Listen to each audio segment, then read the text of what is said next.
Pada malam hari ini kita dikumpulkan oleh Allah Subhanahu wa taala dalam menggugurkan kewajiban kita yaitu menuntut ilmu di jalan Allah Subhanahu wa taala. Mudah-mudahan ilmu yang kita tuntut pada malam hari ini selalu diberikan keberkahan dari Allah Subhanahu wa taala. Mudah-mudahan tidaklah kita bangun dari tempat ini terkecuali Allah sudah ampunkan semua dosa-dosa kita. Allah panjangkan umur kita, Allah sehatkan badan kita, Allah angkat derajat kita, Allah luaskan rezeki kita di dalam taat kepada Allah Subhanahu wa taala. Amin ya rabbal alamin. Alhamdulillah, yang pertama-tama sama-sama kita hormati dan kita cintai di sini para asatidz, para orang tua, para sesepuh, para hadirin hadirat yang dirahmati oleh Allah Subhanahu wa taala.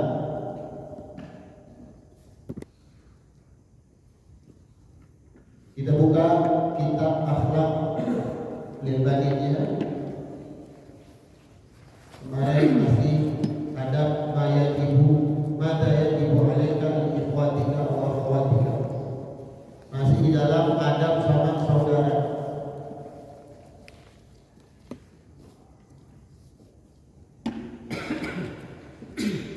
Sampai di bagian yang keempat. Betul. Ya.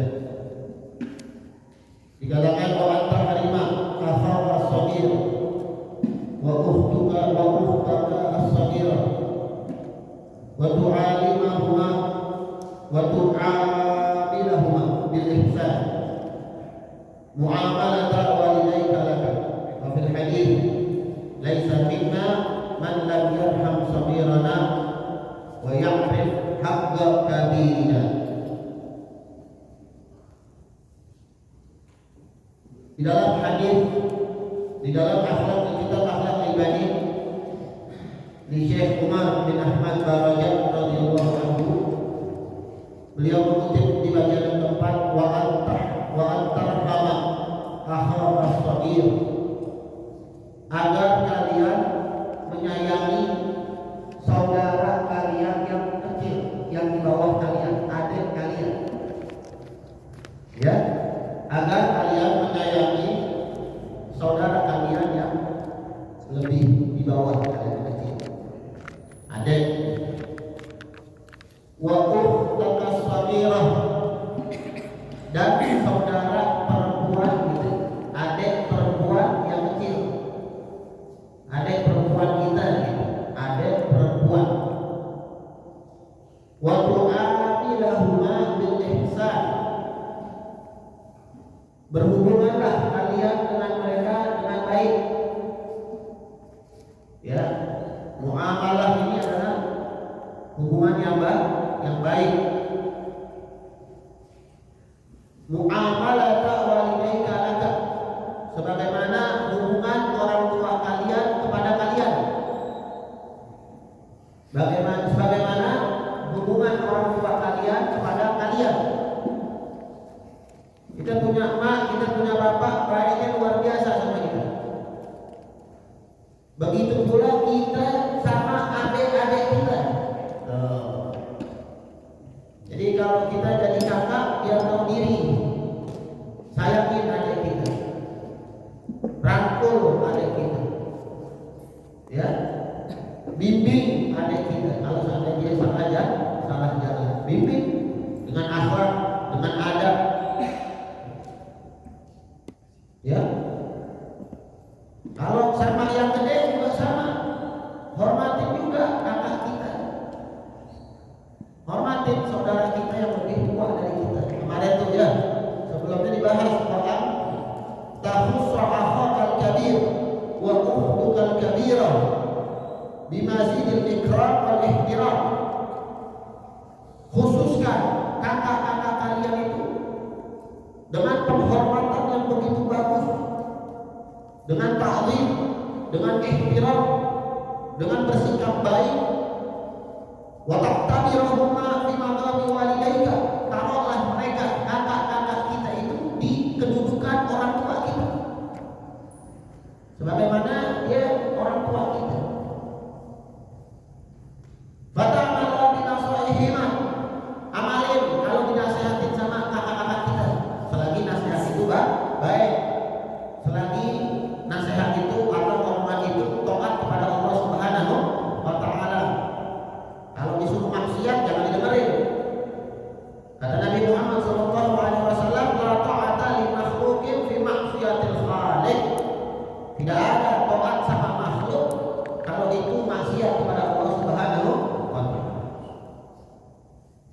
Wa fil hadis dikatakan Rasulullah wala tu'anida awamiluhuma, jangan kalian mereka atau merukul dengan perintah mereka berdua. Ya, laksanakan perintah mereka berdua selagi itu kebaikan. Misal kakak gurunya tolong bawain ini ke sono, bawain, hormat sama kakak, nih tolong nih, anterin nih anak buah, misal ponakannya dia nih, anterin anak buah, perintah dari kakak kita, laksanakan. Ya, hormati kakak-kakak kita. Nah sekarang di sini di akhir Nabi mengatakan wa fil hadis laisa minna man lam yarham saghirana. Kata Nabi, bukan dari golonganku kalau ada seseorang yang tidak sayang sama yang di bawah, yang lebih kecil dari dia. Itu bukan dari golongan Nabi Muhammad SAW. Dan Nabi itu paling sayang sama anak kecil. Ya, Nabi sayang sama anak kecil. Ulama-ulama kita nih, ulama-ulama yang benar tuh cinta sama anak kecil, sayang sama anak kecil. Ya, anak-anak kecil tuh dikasih permen, dikasih uang, ya, dikasih terus anak kecil tuh bilang. Jadi ulama gitu. Karena Nabi Muhammad SAW seperti itu. Nah kita biar kata bukan ulama, ikutin tata cara ulama gitu. Biar kata bukan ulama, ikutin tata cara ulama, karena itu tata caranya baginda Nabi Muhammad SAW. Makanya Nabi sama anak kecil pun, anak kecil hormat sama Nabi. Anak kecil cinta sama Nabi Muhammad SAW. Sampai dianggap abah, di mananya abah dari kita semua udah. Ya? Cinta, saking cintanya. Karena Nabi bisa merangkul anak kecil. Ya, Nabi bisa tuh bergaul sama orang yang sebaya, Nabi bisa. Nabi bisa bergaul sama orang lebih tua, bisa. Itulah Nabi kita Nabi Muhammad SAW. Wa ya'rif haqqa kabirana. Ya. Dan dia mengetahui hak orang yang lebih tua dari dia, tapi dia tak menjalankan. Itu bukan golongan kami, kata Nabi. Wa fi riwayat akhar wa yu'addir kabirana. Sokong sama yang lebih tua, itu bukan dari golongan Nabi Muhammad SAW. Jangan sokong, anak lebih tua hormat. Sayyidina Ali radhiyallahu anhu, beliau ketika pengen berangkat ke masjid, ya, udah azan, udah qomat, wah buru-buru Sayyidina Ali dari rumah. Pas lagi pengen jalan ke masjid, ada orang tua pakai tongkat, jalannya pelan. Itu Sayyidina Ali nggak berani nungguin, padahal udah qomat nih. Imamnya sholat Rasulullah SAW. Sahabat nggak ada yang berani tuh ketinggalan satu rakaat, kok takut banget. Bener-bener diperhatiin sholat berjamaahnya. Ya, nggak mau ketinggalan takbiratul ihram sama Nabi Muhammad SAW. Diperhatiin benar-benar. Akhirnya singkat cerita, karena Sayyidina Ali belajar akhlak, belajar adab dari Rasulullah SAW, takut mendahulukan orang yang tua. Mau jalan, ngelewatin, mendahuluin orang yang tua, Sayyidina Ali takut. Akhirnya jalannya pelan-pelan juga, Sayyidina Ali ngikutin di belakang orang tua. Ketika lagi Nabi Allahu Akbar, takbiratul ihram, Nabi kelar bacaan surat Fatihahnya, Nabi kelar bacaan surat yang disunahkannya, Nabi ruku, Allahu Akbar, nazal Jibril alaihi salam, turun langsung malaikat Jibril alaihi salam. Malaikat Jibril alaihi salam menahan pundaknya baginda Nabi Muhammad sallallahu alaihi wasallam. Kenapa ditahan ya pundaknya Nabi Muhammad sallallahu alaihi wasallam? Karena Sayyidina Ali sedang menghormati orang yang lebih tua. Kan kalau kita dapat satu rakaat ma'al imam ketika lagi imam ruku, kalau imam sudah bangun dari rukunya nggak dapat satu rakaat sudah. Jadi kedapatan satu rakaat ma'al imam itu ketika lagi imam ruku. Makanya di situ diambil di dalam ilmu fikih man adraka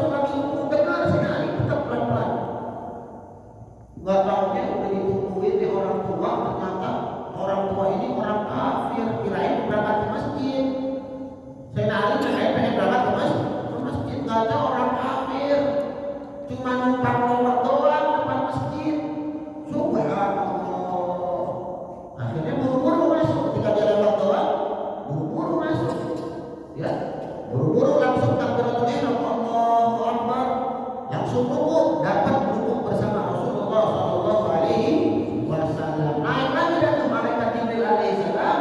Ketika Rasulullah SAW bangun dari rukuknya bersama Sayyidina Ali pun mendapat rukuknya, maka itulah takriman, ya, wa ta'ziman sama orang tua. Sampai begitu tuh, sampai malaikat Jibril turun dari langit karena melihat akhlaknya Sayyidina Ali karramallahu wajhahu. Masya Allah. Nggak pakai dikata, mau kirain mau sholat tuh, laki-laki, kira gitu ya. Kira-kira kita gimana kira-kira? Oh dikata bisa, ya nggak bisa. Udah, ya emang dia orang kafir kali itu nggak sholat ya. Jadi hormati orang tua, mau kata orang kafir, mau kata orang kafir, ya mau saya dibagi lebih, ya. Nah itulah akhlak daripada Sayyidina Ali radhiyallahu anhu, menghormati daripada orang tua, ya. Wallahu a'lam.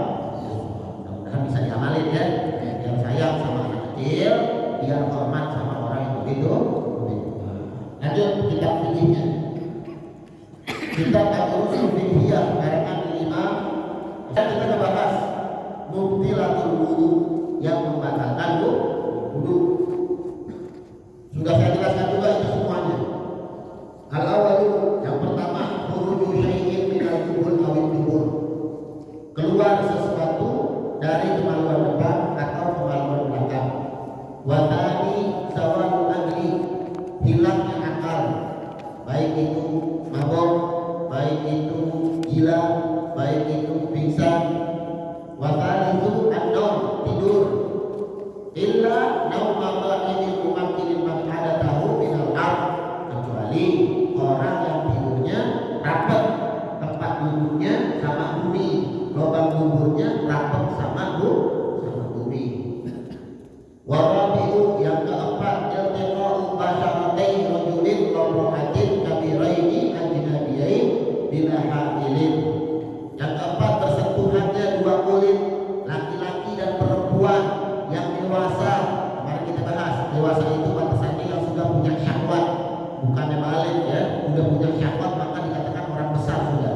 Ajnabiyain, orang-orang yang tidak ada hubungan darah. Kemarin juga udah jelasin tentang mahram ya, tentang orang-orang yang memiliki hubungan darah. Bila ha'ilin, tanpa penghalang. Kalau ada penghalang maka enggak ada. Wal khamisu, yang kelima, yang membatalkan wudu, masuku lil adami au kuburihi bi batnil kaffi au butunil asabi'. Yang kelima adalah memegang atau menyentuh kemaluan Bani Adam, ya. Bubur itu kemaluan, batasannya dari kepala sampai mata, ya. Sudah dijelasin juga. Au kuburihi, atau bubur mataharinya, dijelasin juga. Bi batnil kaf, dengan telapak tangan nih, telapak tangan. Wa butunil asabi', nih, perut jari jemari nih. Tuh, ya, butunul asabi', ya. Nah, itu kalau dipegang kemaluan depan atau kemaluan belakang dengan telapak tangan ini, maka batal wudunya. Jelas insyaallah? Itu yang membatalkan wudu. Sekarang masuk alladzi yahrumu fi'luhu 'alal muhdits. Ya. Sekarang perkara-perkara yang diharamkan ketika seseorang dalam keadaan hadas.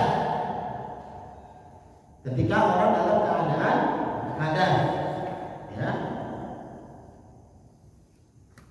Alladzi yahrumu fi'luhu 'alal muhdits at-tawaf. Yang pertama adalah tawaf. Kalau tawaf nggak punya wudu, ya nggak boleh, haram wudunya. Tawaf harus punya wudu. Wassalah, dan begitu juga sholat.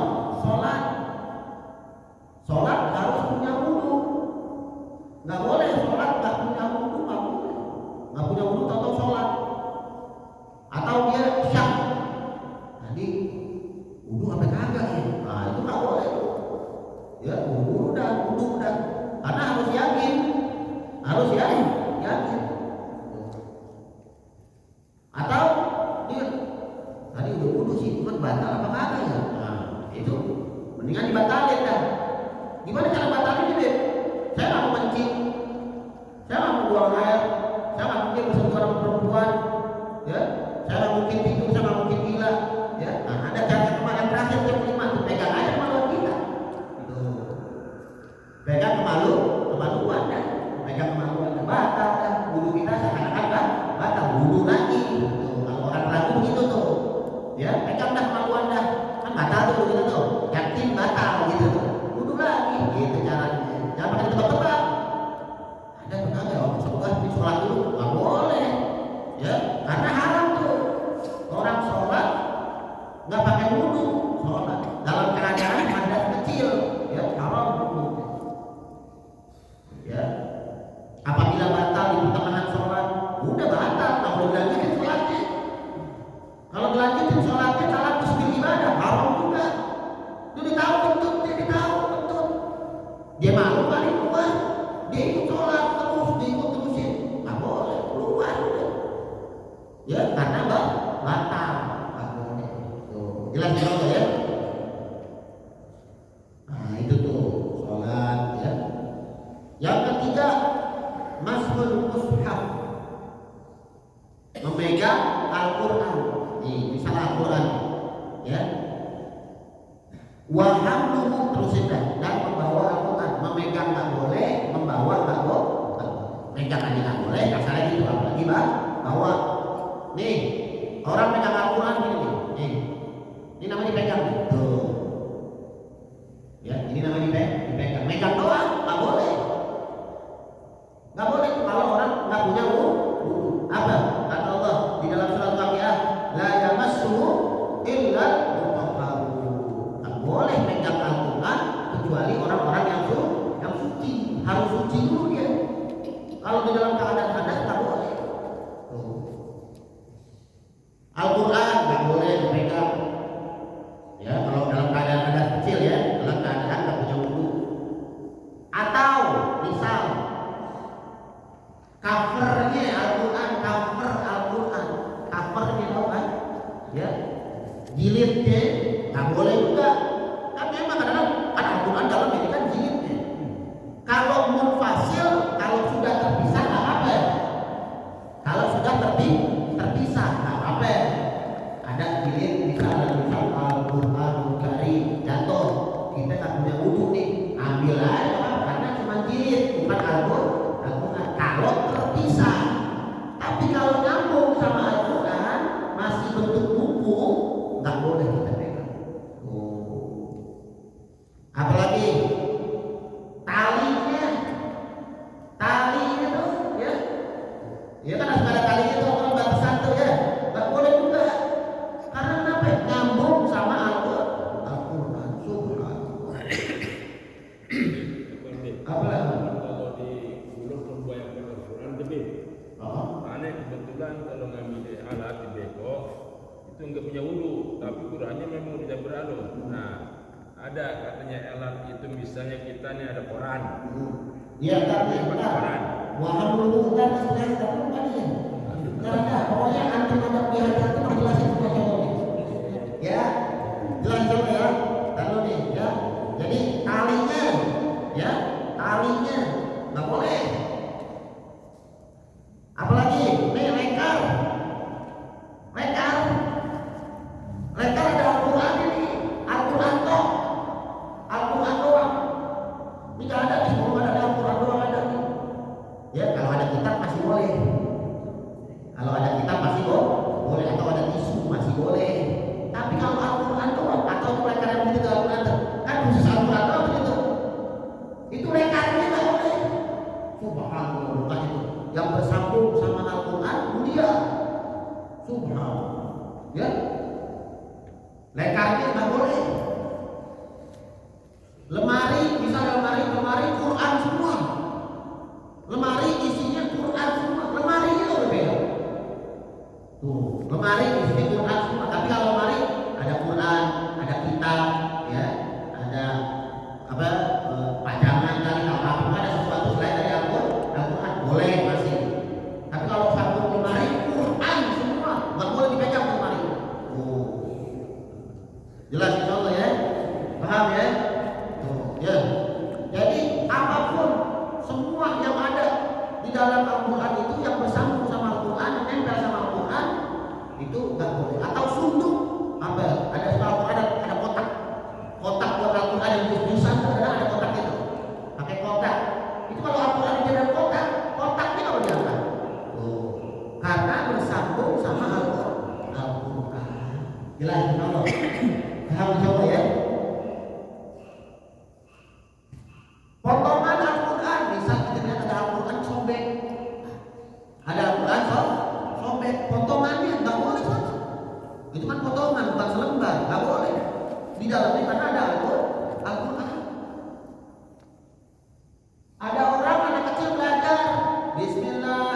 Wahamluhu, setelahnya itu wahamluhu, dan nggak boleh juga membawa Al-Quran. Ini namanya ngebawa nih.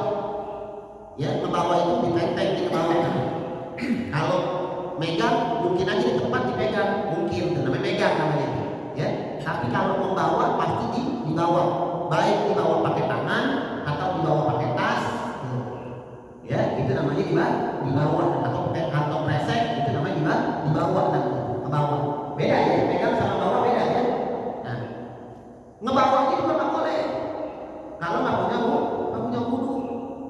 Ada Al-Quran bisa jatuh nih, atau tadi cerita ya, ada Al-Quran tercecer. Ini saya nggak punya wudu nih, cuman ada Al-Quran. Ya, ini gimana caranya ya? Saya nggak punya wudu. Kalau memang nggak jauh dari tempat wudu dulu. Sekiranya aman, tapi ntar ada bakal selamatin anda wudu bentar, anda bilang wudu dulu. Tapi kalau memang tempat wudu jauh, dan kalau ada diam ini kan ngeri diinjak orang, ngeri digiles sama mobil misal, ngeri apa ya? Nah, itu ada caranya. Ya, tadi bisa pakai koran, bisa pakai koran, ya, pakai koran nih, koran, ya, taruh di bawahnya, truk, gitu tuh, ya. Niatnya bawa koran. Ingat, niatnya bawa koran, bukan bawa Al-Quran. Atau apapun, benda apapun. Nih, tutup inian misal nih, ya, tutup inian, ya. Taruh dah, tuh. Pegang, tuh, begitu pegang itu, ya. Niatnya bawa tuh, tutup, tuh. Niatnya bawa tuh, tutup. Nggak apa-apa, boleh. Kalau seandainya darurat, kalau kita seandainya nggak punya wudu, atau kalau wudu jauh, saya ngeri nih, kan ngeri diinjak orang, ngeri ke mobil, nggak ada nyelamatin, itu ada caranya. Ya, seperti juga orang bisa bawa tas, dalamnya ada Al-Quran nih, di dalam tas ada apa teman? Di dalam tas ada baju, ya, ada buku biasa, ada pulpen, bisa, ya, di dalam tas macam-macam dah, ya, bukan Al-Quran doang. Nah, itu niatnya jangan bawa Al-Quran, niatnya bawa barang yang lain. Paham? Tas, kantong kresek bisa, ada Al-Quran sama buah bisa, ya. Ini kalau mau dibawa kantong kresek sama Al-Quran doang nggak boleh nih. Ada buah di jeruk, taruh dah, masukin barengan. Misalnya, ya, niatnya bawa buah jeruk, gitu tuh. Paham? Jelasin coba ya. Ingat nih, kan kita ke bawah tuh ya. Tadi deh, misal satunya tuh tentengan tuh, ada Al-Quran, ada jeruk. Kalau niat bawa jeruk doang, boleh. Saya niat bawa jeruk. Atau saya niat bawa jeruk sama Al-Quran. Karena ada Al-Quran ya kok. Ada ngaku diri ada Al-Quran. Tapi dia ada niat juga bawa jeruk. Boleh. Niatnya dua gitu tuh, bawa jeruk juga, bawa Al-Quran juga boleh. Gak apa-apa. Yang nggak boleh cuma niat bawa Al-Quran. Meskipun ada jeruk, tapi niatnya ada bawa Al-Quran, haram. Jadi gimana nih? Niat. Jelas insyaallah. Paham insyaallah ya? Nah, itu dia. Misalnya Al-Quran ada di sini kan sudah ada bacaannya gitu, bahasa Latin tuh. Misalnya apa namanya terjemah. Gitu. Kadang-kadang nggak punya guru katanya boleh itu. Kalau banyakkan terjemahnya, boleh. Karena kita niatnya ini banyakkan terjemahnya dibandingkan Qur'annya, gitu tuh. Tapi kalau sama, nggak boleh. Tapi kan rata-rata kan aneh tahu ya. Kebanyakan Al-Quran sama terjemahnya itu hampir sama. Namanya terjemahan kan pasti sama. Ya kan namanya terjemahan kan pasti sama gitu ya.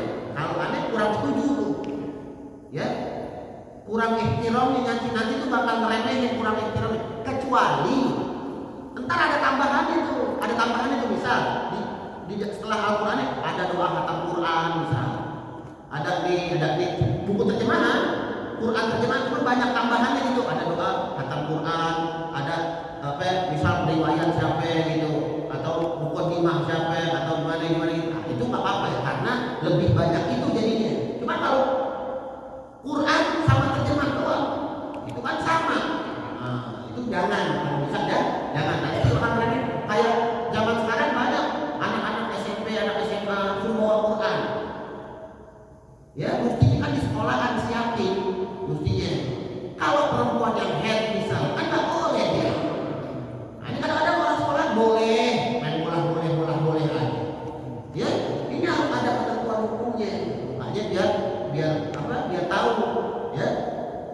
jadi kalau seandainya kayak misal jus sama itu ada warna merah kuning tuh, jus sama merah sama kuning tuh, itu kan Al-Quran, itu Al-Quran, ya Al-Quran dari apa yang tasawuf dari An-Naba tuh sampai pulau belum pindah sampai akhir. Cuma kan di dalam kitab jus sama itu tuh dia ada yang namanya doa-doa, ada yang namanya tata cara sholat, biasa itu, ada namanya wudhu tuh, plus terjemahan, plus latin. Nah, kalau digabungin banyakkan terjemahannya, banyakkan doa-doanya dibandingkan Al-Quran dari surat An-Naba sampai doa birabbil alamin. Hanya boleh tuh bawa yang kuning tuh meskipun tanpa wudhu tuh, itu baru boleh. Tapi kalau Quran yang terjemahan, kalau saya bilang lebih baik jangan, karena nggak ada ihtiramnya nanti, nggak ada hormatnya sama Al-Quran. Kan kita harus menyu'adzim sya'airallah fa innaha min taqwal qulub. Barang siapa orang membesarkan syiarnya Allah, itu salah satu syiarnya Allah. Kita besarkan Al-Quran, kita besarkan, kita agungkan Al-Quran karena ini kalam Allah, perkataannya Allah. Harus kita besarkan, kita takzimkan, kita hormatkan. Itu bukti takwa yang ada di dalam hati. Jelas sampai sini insyaallah? Jelas? Nah, itu kalau seandainya orang tidak memiliki wudu atau hadas kecil. Jelas? Atau hadas kecil. Di sini kan jelasin nih, nggak dijelasin tentang junub. Kalau di Safinah ada 3, tentang haram alal muhdits, haram alal junub, haram alal haid wa nifas. Kalau haid sama nifas kan ada di bab haid, setelahnya ada yang diharamkan atas perempuan yang haid dan nifas, ada kan kita bahas. Nah, yang ada junub nih, saya mau tambahin tadi. Kalau orang nggak punya wudu, maknanya orang dalam keadaan hadas kecil. Kalau alal junub, atas orang yang junub, baik laki-laki ataupun perempuan. Makna junub berarti hadas besar ya, wajib atas dia mandi. Jelas ya? Junub ini adalah hadas besar, wajib atas dia mandi. Kalau alal junub yang 4 tadi itu tetap ada. Tawaf, sholat, megang mushaf, bawa mushaf, megang Quran, bawa Quran. Yang 4 tetap ada. Paham? Paham? Ya, tambahin 2. Kalau alal junub tambahin 2. Jadi kalau orang yang punya hadas kecil 4 perkara haram. Kalau orang yang punya hadas besar 6 perkara haram. Yang 4 tadi masuk, gitu. Yang 4 tadi masuk, tambahin 2. Yang pertama qiraatul Quran, nggak boleh dia baca Al-Quran, nggak boleh baca Al-Quran. Orang dalam keadaan junub nggak boleh baca Al-Quran, harus mandi dulu dia, ya harus mandi dulu baru dia baca Al-Quran. Nggak boleh orang dalam keadaan junub, baik laki-laki ataupun perempuan, harus mandi dulu, dia wajib mandi dulu baru dibaca Al-Quran. Nggak boleh.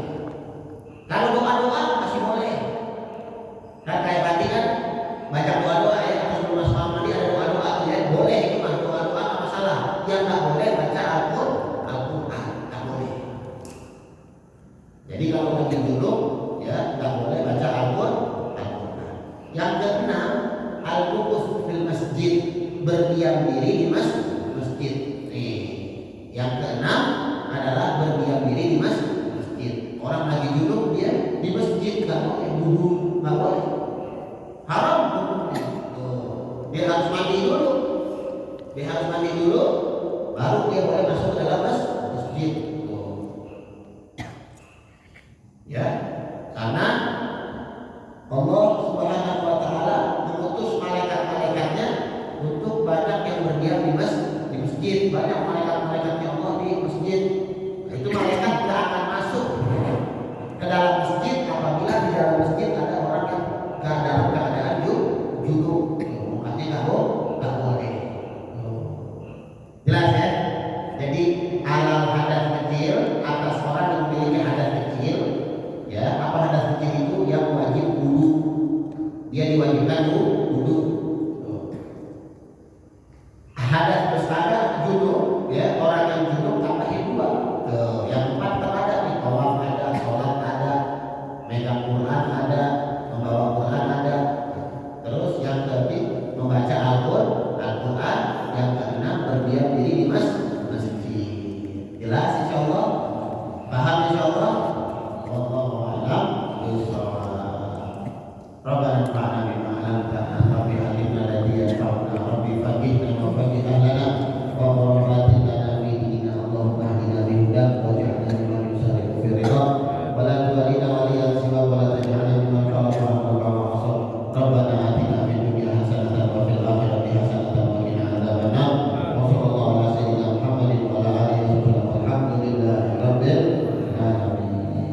jurus